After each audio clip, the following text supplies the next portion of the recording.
조선중앙이 지금 뭐 가관이에요. 아주 뭐 이제 미래통합당을 아주 망치려고 칼을 들고 덤비고 있습니다. 그래서 오늘 이 같은 사정을 좀 짚어보면서 미래통합당이 나아가야 할 길, 이게 절체절명의 위기이면서 동시에 절체절명의 기회거든요. 위기가 기회인데 이 사정을 경기대학교 조성환 교수님 모시고 들어보도록 하겠습니다. 안녕하세요. 네, 안녕하세요. 우선 자율구독료 말씀 잠깐 여쭈고 시작하죠. 네네.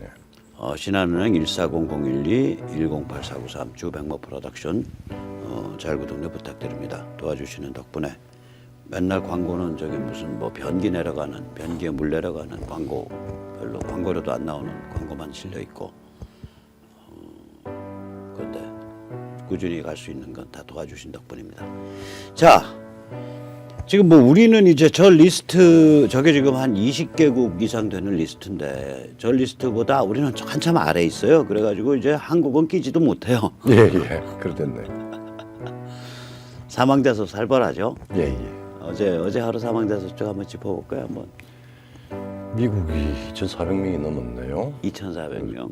그다음에 스페인 557명, 이탈리아 578명, 프랑스가 1,400명이 넘었습니다. 독일도 309명, 영국도 761명. 이게 지금 하루에 사망한 분들이에요. 하루에. 그러니까. 예. 그리고 미국과 서유럽에서 결국 이게 우한 바이러스 연구소에서 유출됐다라는 얘기도 지금 많이 나오고 있고요. 예. 철저히 조사 중이라는 얘기 나오고 있고. 예. 그다음에 중국과 WHO에 책임 물어야 된다. 이게 여론이 비등하고 있거든요.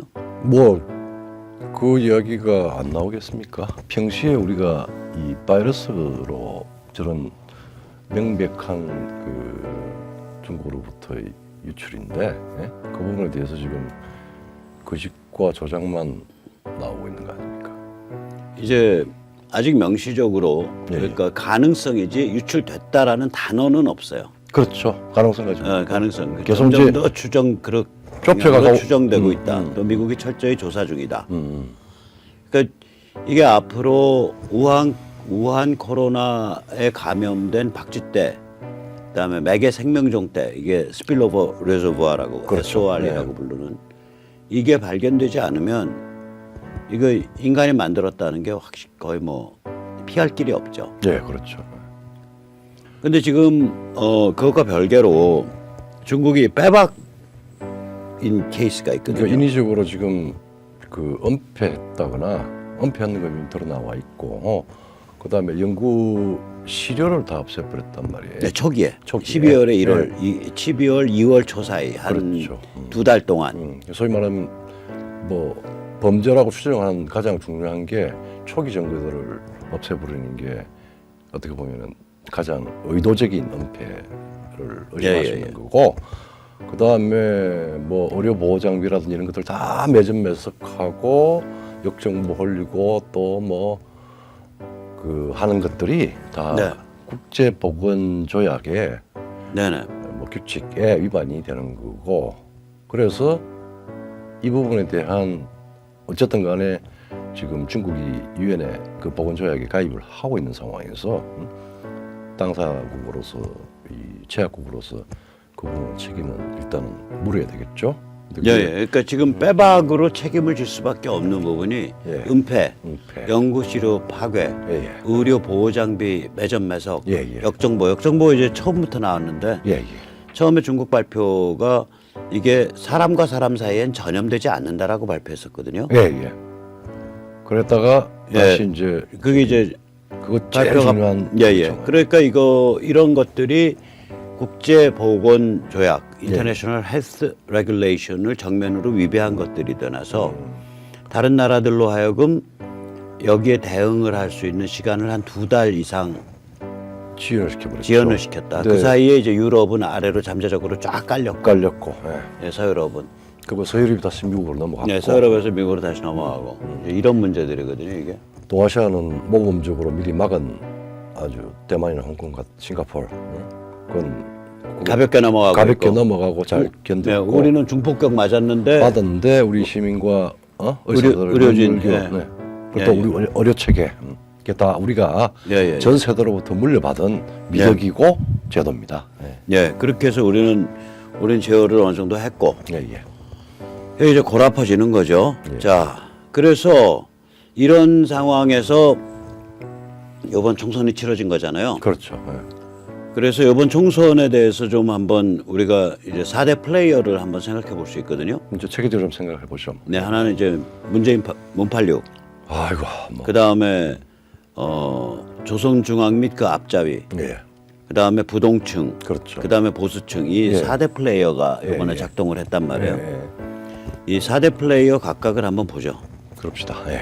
문팔육이 코로나로 좀 덕을 좀 봤죠. 뭐 대박 빠졌죠. 예. 뭐 문재인이 그 운이가 좋아. 저기 2018년 지방선거 때는 트럼프 김정은 그 미팅 때문에 대박 치더니 이제 또 코로나로 대박 쳤어요. 뭐 언론 다 장악하고 예. 그랬는데 사실은 상당한 공작이 있었습니다. 예. 뭐 코로나 때문에 그 공작의 이유가 됐죠. 집회를 다 끊어버렸으니까 예. 뭐 운이 온 거죠. 그래서 이 집회가 다 제압이 되고 문제를 제기할 수 있는 온천이 다 격리가 돼버렸잖아요. 예, 그러니까 이게 이제 원래는 3월 말 집회까지 가능했는데 예. 집회 자체가 불가능해진. 뭐 그래서 우리 이제 여기서 좀 반성을 할게요. 우리가 이 집회가 사실 제한된 데는 광화문 일대거든요. 예. 그러면 우리가 이제 이 다른 데서도 이제 사람들이 공포스러우니까 집회를 안 나온단 말이에요. 예. 그래서 우리가 행태가 좀 더 개인화되고 분산화되고 지능화됐었더라면 그렇죠. 예. 상대방이 집회를 제압을 했더라도 우리 방식으로 할 수 있었어요. 이게 이제 구체적인 예가 그거예요. 작년에 제가 10월 달에 예. 한번 그 서울시 인간 띄기 인간 2호선 따라서 예. 그때 우리 그걸 한번 구상을 해봤는데 그거를 이제 그러면 구간별로 이렇게 분산화돼서 책임자들이 구간별로 분산돼야 되거든요. 그렇죠. 예. 그거 해줄 때들이 없더라고. 그렇죠. 그러니까 홍콩 제가 그거 보면서 홍콩의 인간 띄기 그산 넘어서 산길 넘어가지고 그때 수십 킬로 했잖아. 네. 또 에스토니아는 1989년에 예. 인간 띄기가 수백 킬로를 갔단 말이에요. 그렇죠. 그러니까 그런 종류의 그 커뮤니티를 동원할 수 있는 힘이 예. 우리가 없어요. 분산해서. 그래서 참 지금 반성을 예. 보다 다 회고를 해보면 예. 왜 저기 폴리틱스 버텍스 있죠. 네, 그러니까 저기 그 소용돌이의 핸더슨, 예. 핸더슨이 이야기했듯이 한국이 광화문에서의 소용돌이는 있었는데 예. 그게 대한민국 곳곳에 미풍으로 혹은 순풍으로 예. 이 자유의 바람을 밀어넣지를 못했고 그리고 또 그렇게 안 되니까 이 개인화, 분산화, 진흥화 이것들을 사실 좀 놓친 측면이. 그러니까 이제 시작이죠, 뭐 이제 시작이죠. 예. 그다음에 두 번째는 이제 보통 이제 이런 질병이 퍼지면 예. 기존 권력 중심으로 뭉쳐요. 뭉치죠. 그러니까 문재인이가 지지율이 올라갔거든. 막판에 그렇죠. 조금 처졌는데 다시 예. 질병 제어되면서. 그래서 저는 좀 역설적으로 말을 하면 질병이 더 번졌더라면 더 크게 이길 뻔했어 문재인이가. 그렇죠.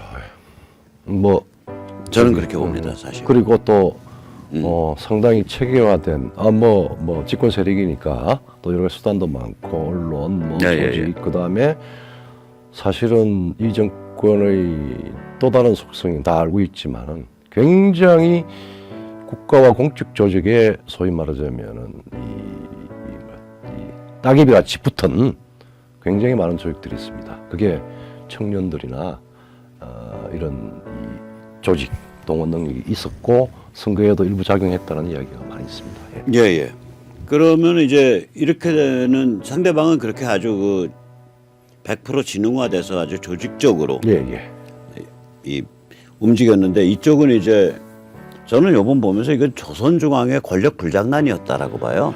그리고 지금 뭐 갑자기 물론 저기 그 리더였던 황체제에 대한 이야기를 하는 건 다 좋은데 황체제를 만든 쪽이 조선중앙 아니에요? 그렇죠. 그러니까 범털 앞잡이를 세워서 조선중앙의 오나로서 이 싸움을 한 거예요. 그러니까 그렇죠.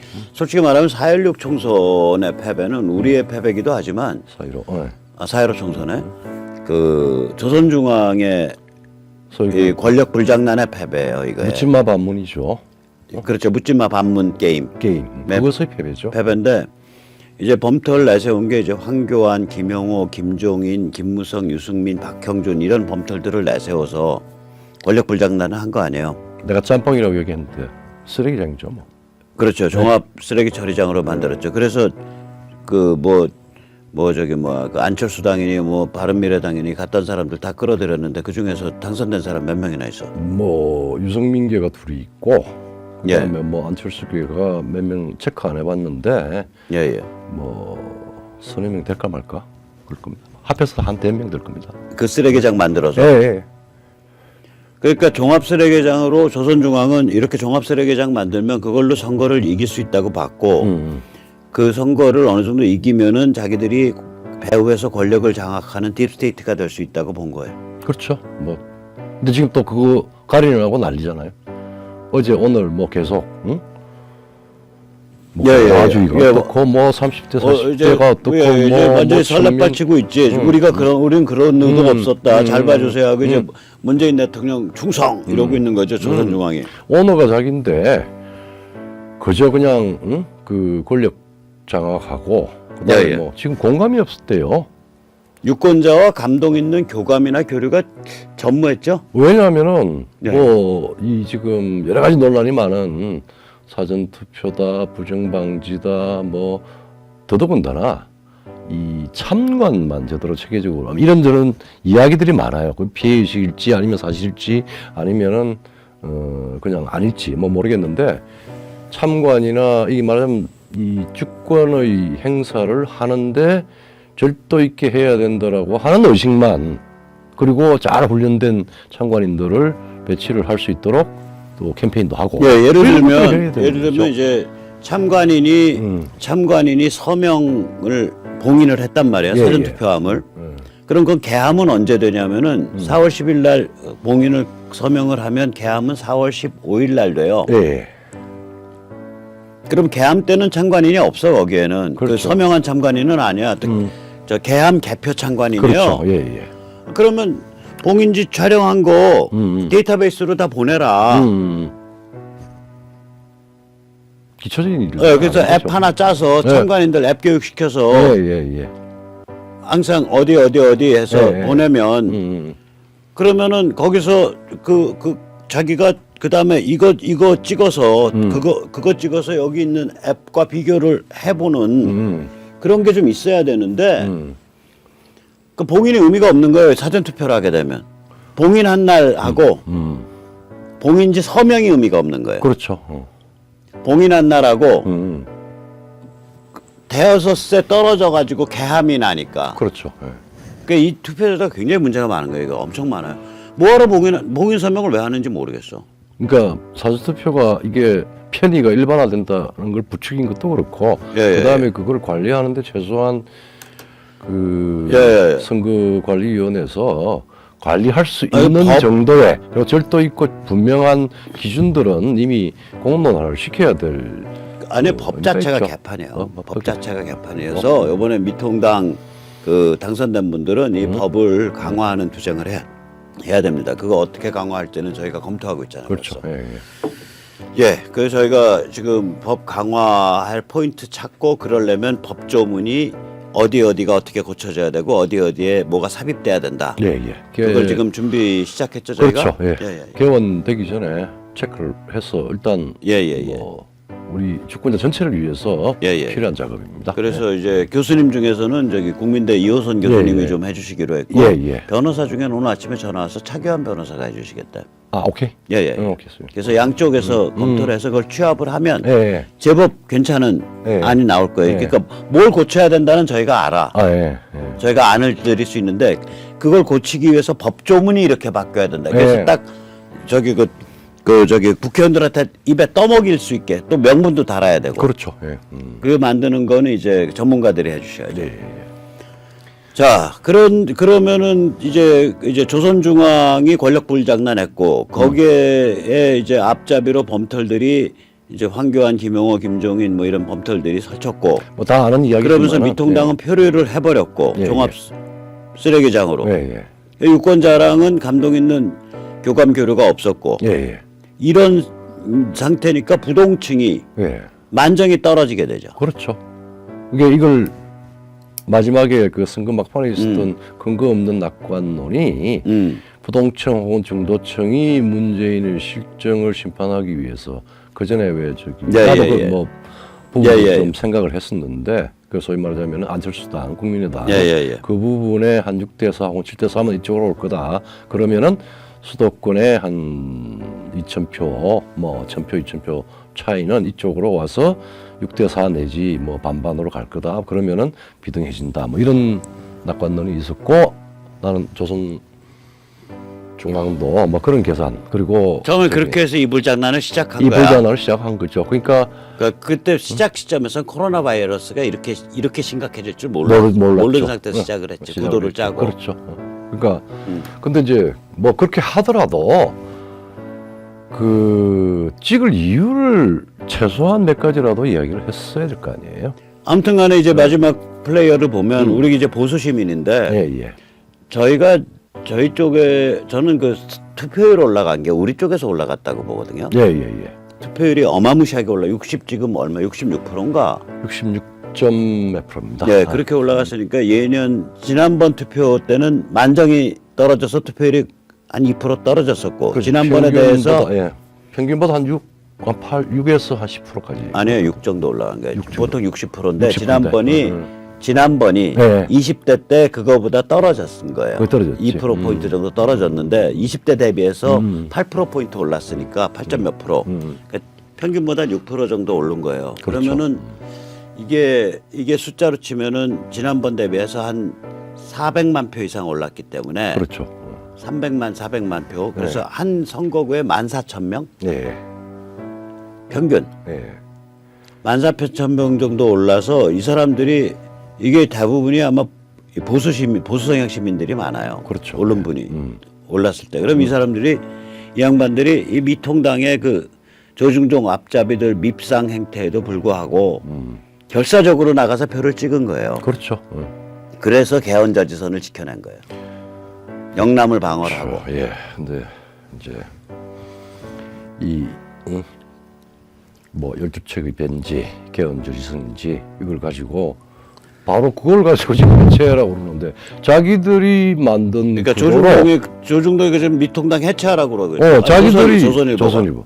뭐 중앙도 마찬가지예요. 그러니까 자기들이 만든 구조로 완전히 다 흐트러 놓고 쓰레기들 갖다 놓고 그거 그냥 가두리로 가두면은 표는 전부 다 올 거다라고 하는 걸 누가 만든 구도입니까? 그건 조선중앙이 만든 자기들 음모가 깨졌는데 남 탓하면서 미통당 보고 너희 해체해라라고까지 그 어렵게 살아돌아. 근데 말이 안 되죠.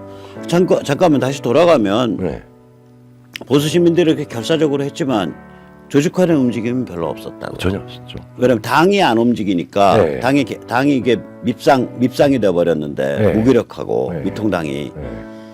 그럼 시민이 조직화돼서 움직였냐? 아니에요. 개개인이 발동동 구르면서 움직였죠. 동동 구르면서 움직였죠. 조직화된 움직임은 뭐 저희 정도가 제일 클 텐데 전국에서 한 2,500명 움직여서 이제 그 한 전국에 한 7, 80개 선관위에 5박 6일 짱박기를 했잖아 저희가. 제가 저기 낮밤 해가지고 하루에 2-3통 같이 통화를 했잖아요.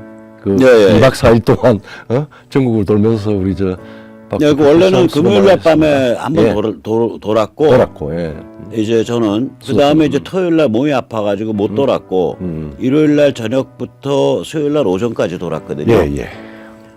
근데 가보면 딱 두 가지예요. 하나는 저희가 그렇게 사전투표지가 보관되어 있는 선관위를 지키고 있는데 여주양평인가 한 군데 빼고는 이 미통당 후보들이 저희 쪽에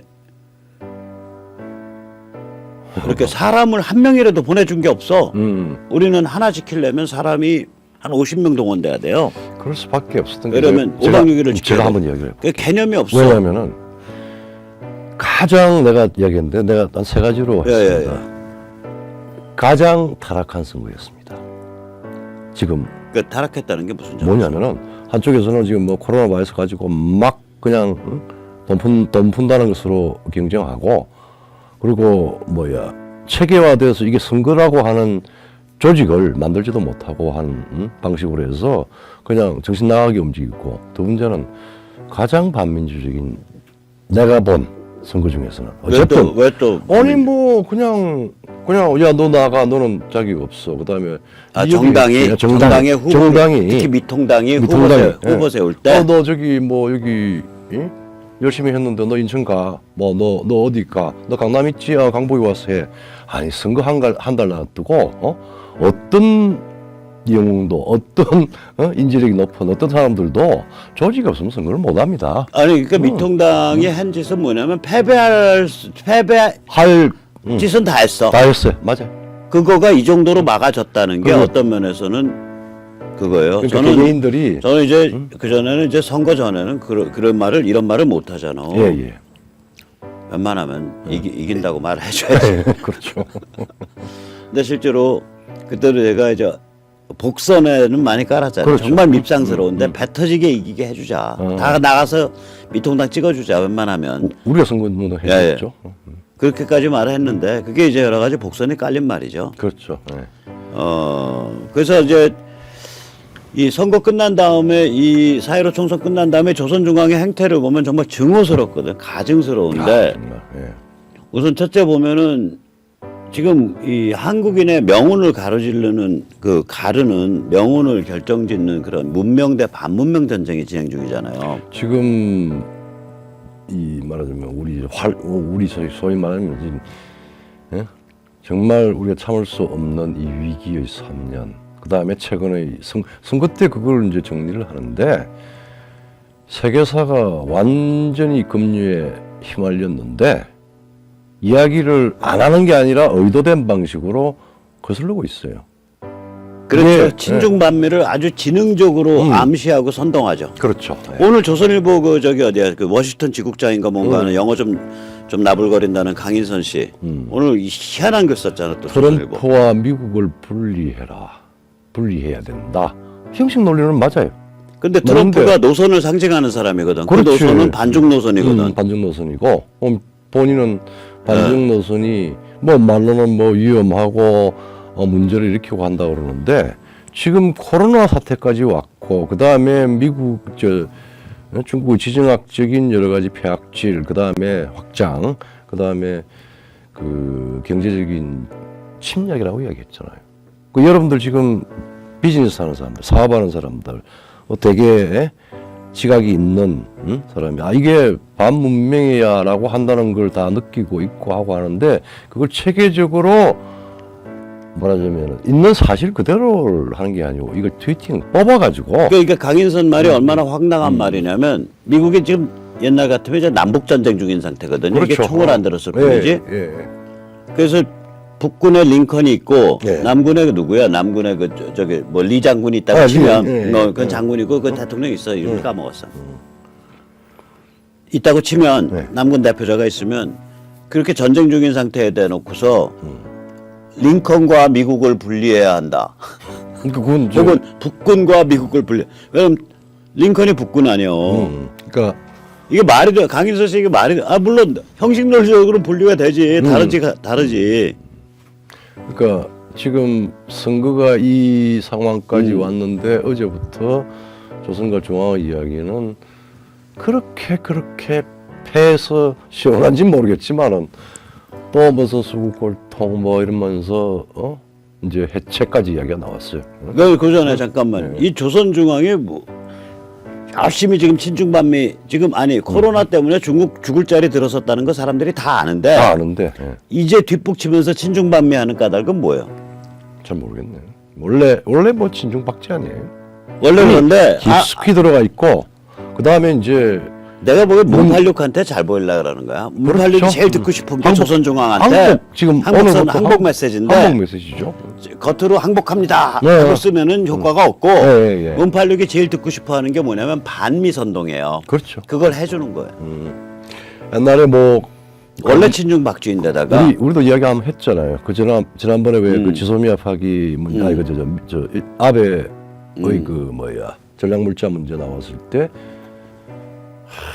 아주 친미하면서 사실은 반일을 이야기하고 또 이 이상 친미인 척하면서 반일하고 반일하는 거 하고 결국은 결국 남아 있는 건 미국 전략을 사실은 공격하는 거죠. 그 다음에 중국에 대해서는 그때 조선 아주 극악한 말 쓰지 않았나? 뭐 한국을 가볍게 보지 말아라. 일본한테는 그래서 이렇게 아니 일본과 한국 사이의 분쟁에서 미국이 한국 편 들어야 된다. 뭐 이런 식의 논조로 계속 쓰지 않았나? 그런 논조로 쓰고 사실 그 반미지. 그러다가 사실은 선거 한 3, 4일 전에 사실은 살짝 다른 외부 칼럼을 통해서 반중 칼럼 하나 실었어요. 그것도 다시 이제 친중으로 돌아갔는데 이 친중을 쓰는 이유는 문재인 586한테 저 말썽 안 피우겠습니다. 살려주십시오. 저 해치지 마십시오. 충성 하는 그거에 그 충성 소리가 직접 하면 더 웃기니까 그게 이제 반미 이러고 있는 거예요. 그렇죠. 그게 그리고 뭐야 흉악해. 저 이야기 나온 것 중에 하나가 그 방위분담금 강인선 씨가 후배라서 좀 그렇지만 어떤 이야기 했냐면 코로나 사태 이후에 다시 재협상하자는 이야기. 헤르스 대사 지금 나가겠다 그러고 나 사표 써놓고 한 상태에서 조선이 그런 이야기를 해요. 웃기는 놈들이야. 하여튼 그 완전히 고급 간첩 같은 짓이에요. 그러니까 이거는 뭐야 그 큰 쓰나미를 과연 뭐 한국에서 제일 실세라고 자기들도 아직까지 자처하고 이렇게 이제 박쥐 게임을 하고 있는데 또 봅시다. 그래서 두 번째는 미통당 이제 해체 주장이 있겠지. 그걸 조선중앙 제일 먼저 이야기 나왔죠. 해체하고 그다음에 뭐 지금 뭐 정규희 씨도 아주 그냥 화가 나가지고 난리를 치던 막 엄청나게 했던 윤평주 씨 말도 안 되는 공화주의. 그다음에 소위 말하자면은 윤평준 칼럼을 빌려서 어저께 빌려서 이제 포문을 열은 거지. 조선중앙에 그러니까 미통당 해체하라고. 천민자본주의 집단이고 그다음에 수군행전이다. 이걸로 이야기를 해요. 윤평준이가 근데 미통당에 대해서 수군행전이라도 했으면 좋겠어. 근데 눈치 봐서 반종을 못 하잖아. 그러면서 공화주의라는 내가 지금 이야기해 뭐 철학을 하고 공화주의는 현대 문명의 국체를 의미해요. 그건 정책이 아니야. 그리고 사람들의 이 말하자면 행동과 그러니까 이 국가의 지금 현대 문명, 현대 국가의 공통적인 기반이 공화제고 그 공화제는 말하자면은 예컨대 안보 정책을 어떻게 할 것이냐, 경제 정책을 어떻게 할 것이냐, 그리고 사회에 이 적절한 차별을 어떻게 개선할 것이냐 이런 문제가 아니에요. 아니고